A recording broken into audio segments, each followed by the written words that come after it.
The Virginia sun was just peeking over the horizon when Julia trudged across the dewy grass of the family farm, latte in one hand, phone in the other, and a secret sitting heavy in her chest. Brandon had no idea she had already ordered the crib, and Grandma Betty? Oh, Grandma Betty was going to lose her mind. Chapter 1, A Secret Delivery. It started innocently enough, or at least, that's what Julia told herself. She had been scrolling through Instagram when a sleek, Scandi-style crib popped up on her feed. Cream wood, organic cotton, a dreamy mobile made of little felt sheep. I just want to be prepared, Julia whispered, placing the order while Brandon was outside feeding the goats. Just in case. 2 days later, a large box appeared on the front porch. Betty saw it first. Chapter 2, The Interrogation. Betty leaned on her cane like a sheriff in an old western, eyes narrowed. What is that, Julia? Julia froze. Oh, just something for the guest room. Betty took a slow step forward, then another, eyes scanning the box. Snugglebug Eco Sleep Station. She read the label like it was a federal indictment. Is this a crib? Julia's silence was all the answer she needed. Chapter 3, Brandon walks in. Brandon had spent the morning fixing a fence that one of the cows had decided to obliterate. He came in sweaty, smiling, ready for lunch until he saw the tension crackling in the foyer. Oh no, he said instinctively. Betty turned to her grandson. Brandon, tell me why there's a baby crib on my front porch. Brandon looked at Julia. Julia looked at Brandon. And Brandon, sweet, conflict-averse Brandon, laughed nervously and said, surprise? Chapter 4, No. We're not pregnant, yet. Over lunch, which was silent except for the passive-aggressive clinking of cutlery, Julia finally spoke. I am not pregnant. Yet. But we are planning. Betty's fork dropped onto her plate. Planning, she repeated slowly, as if the word tasted sour. Planning for what? A future. Betty, Julia said calmly, one that doesn't include us staying in this house forever. One where we have a life. And maybe a baby. I don't want to wake up one day and not be ready. Brandon reached for her hand under the table, giving it a gentle squeeze. Betty's expression softened, but only slightly. And what about my future?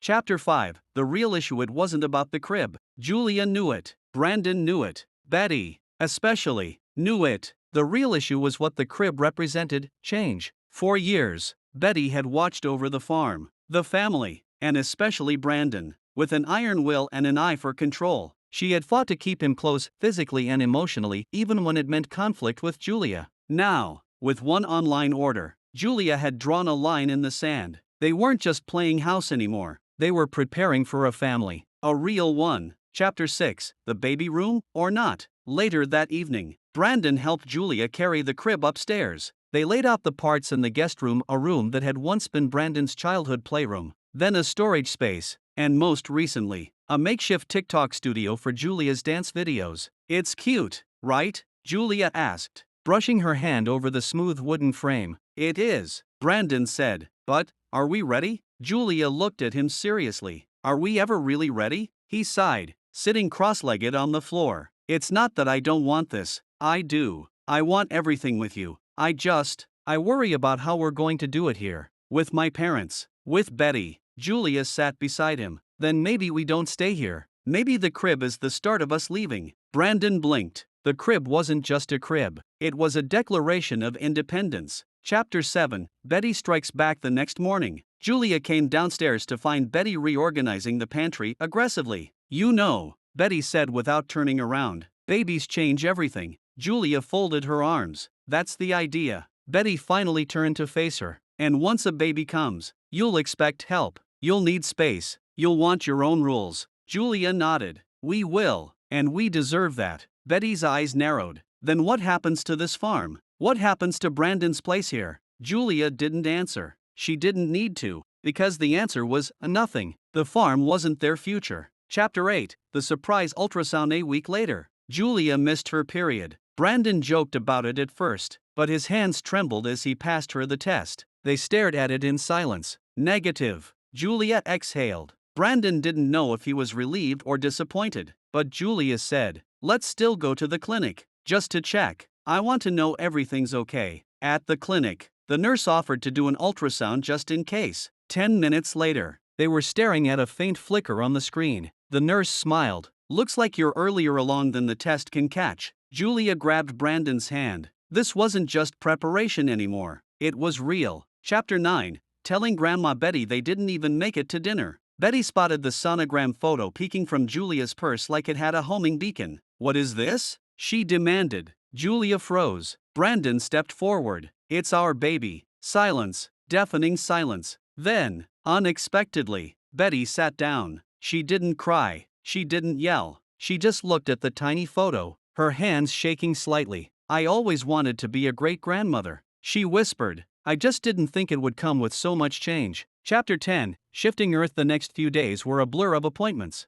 baby name arguments. Julia was obsessed with Milana. Brandon liked Daisy, and a growing sense of something shifting in the household. Betty began knitting again for the first time in years. Brandon's mom offered to clear out the attic just in case they wanted their own space upstairs. And Julia, at 6 weeks pregnant, found herself crying at cat food commercials. Everything was changing, but maybe for the better. Chapter 11. A crib of her own. One evening, Julia sat alone in the nursery to be, running her hands over the crib's smooth rail. Betty entered quietly. Julia looked up, surprised. "I finished something," Betty said, holding up a small, perfect baby blanket, pale green, with little sheep embroidered along the edge. Julia stood, stunned. "I figured," Betty said slowly, "if we're going to do this, we're going to do it right." Epilogue. From farmhouse to family. 3 months later, Brandon and Julia announced they'd signed a lease on a small house 15 minutes from the farm. Not too far, but far enough. The crib was moved, along with Julia's endless plants, Brandon's gaming chair, and a growing collection of baby gear. At the housewarming, Betty arrived with a basket of fresh produce, a stack of parenting books from the 80s, and a knowing smile. "You may not have all the answers yet," she said, rubbing Julia's belly fondly, "but you've got a crib, and that's a damn good start." Final thoughts. What this means for Grandma Betty. For years, Grandma Betty ruled the roost. But change comes for everyone, even her. The crib wasn't just a symbol of a baby. It was a sign that Julia and Brandon were growing up, growing together, and stepping out on their own terms. So, what does it mean for Grandma Betty? It means she's not in charge anymore, but it also means she's about to become something even more important, the Grandma of the Year. And you better believe she's already knitting booties for every month of the year.